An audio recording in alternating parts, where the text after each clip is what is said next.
Hello everyone, this is Grandmaster Var Akobian with 1000 GM. We're analyzing the games from a Hollywood GM Norm event, and here we have GM Sheng versus IM Stearman. Let's take a look.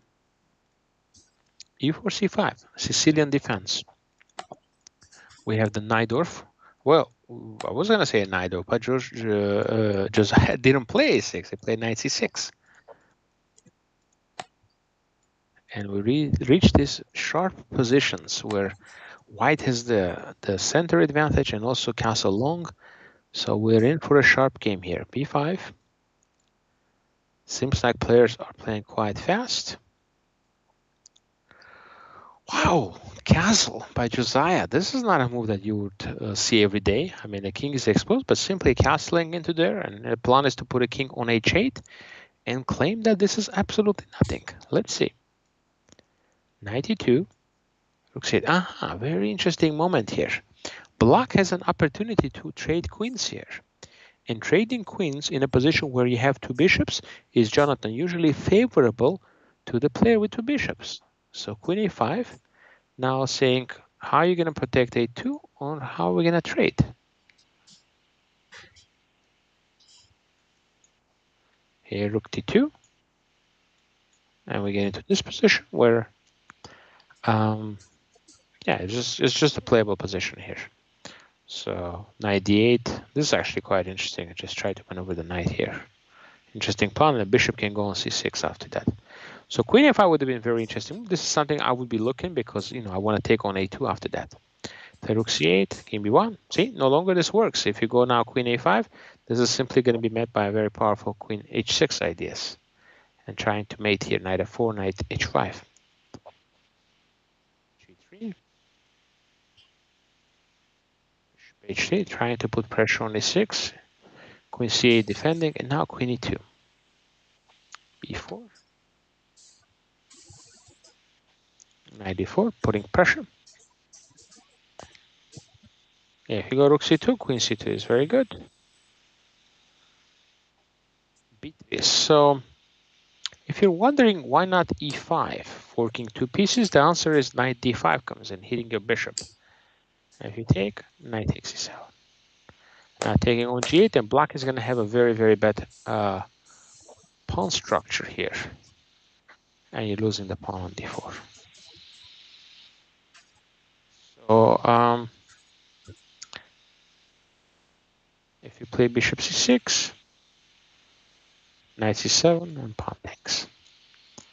And again, Knight D5, bishop D5, Queen C5, some A4, A3 coming up too, with an edge. You know, I think White maybe still a little bit better, but it's hard to, yeah, it's hard to tell if there's anything significant. So E5 perhaps was another option that was playable. Now A4 played. B3, and this is a double question mark. This is a losing move. Takes. Okay, let's try to understand why. If AB, you're pretty much always going to get mated on an A file. Yeah, Rook A7, Queen C3, you just get mated. So take care. Now, the difference is now E5 just wins the game, and Josiah misses it. What's the difference here? Let's see. E5, Knight D5, ED takes. Jonathan, Queen E8. It's check here. Ay, ay, ay. Ay, ay, ay. And then there's a mate on C1. Wow, what a missed opportunity for Josiah here. He could have just win the game here in one move. If he plays E5, I think Joshua is just lost here. Cannot do anything. He's going to lose a full piece or even worse in that position. What a missed chance here. Instead, he plays the move D5. And now we have a game here. Still an advantage for Black. But now we have, okay, bishop takes here is a playable line and trade rooks. And the idea is, yes, you're down a piece here, but this bishop is misplaced. Knight is hanging. There is Queen D3 ideas coming up. It's very, very dangerous. Like here, you actually lose. Check, take, check, and a mate suddenly. And if you go here, you're losing to this move. And then there's queen d4 ideas, queen a5. Yeah, it's really, really bad position. But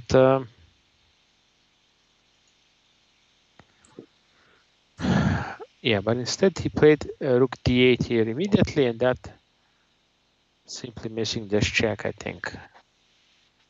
Now the queen is hanging. And if you take queen takes here, that will lead to a big problem here, de, and taking on f6. And then queen f8 mate. Yeah, big missed opportunity here. And Joshua Sheng didn't miss his chance now. Takes the queen.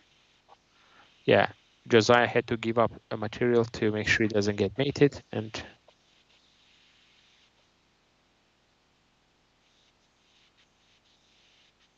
yeah, now it's just simply too many extra pawns, and the a pawn is just simply gonna push here. Yeah, missed opportunity for Josiah. Had he played, the critical moment is, had he played the move e5 on move number 22, he would have just simply won the game. Instead, he played d5, and it got really complicated, and he missed the tactic. And didn't that happen because it was in the just before that same tactic didn't work and he calculated the same thing. Yeah, it And didn't work so before, but earlier, but with this inclusion, this king is more vulnerable, and that queen e4 check is a critical idea. I think he might be missed that idea that there is this queen e4 check at the end of that line. yeah, after that wins the e5. rook. That was crazy. Yeah, Yeah, yeah, this line queen e8, and then check takes on h1. yeah, that's crazy. Thank you everybody for watching this game, and we'll be back with more game analysis for you. See you soon.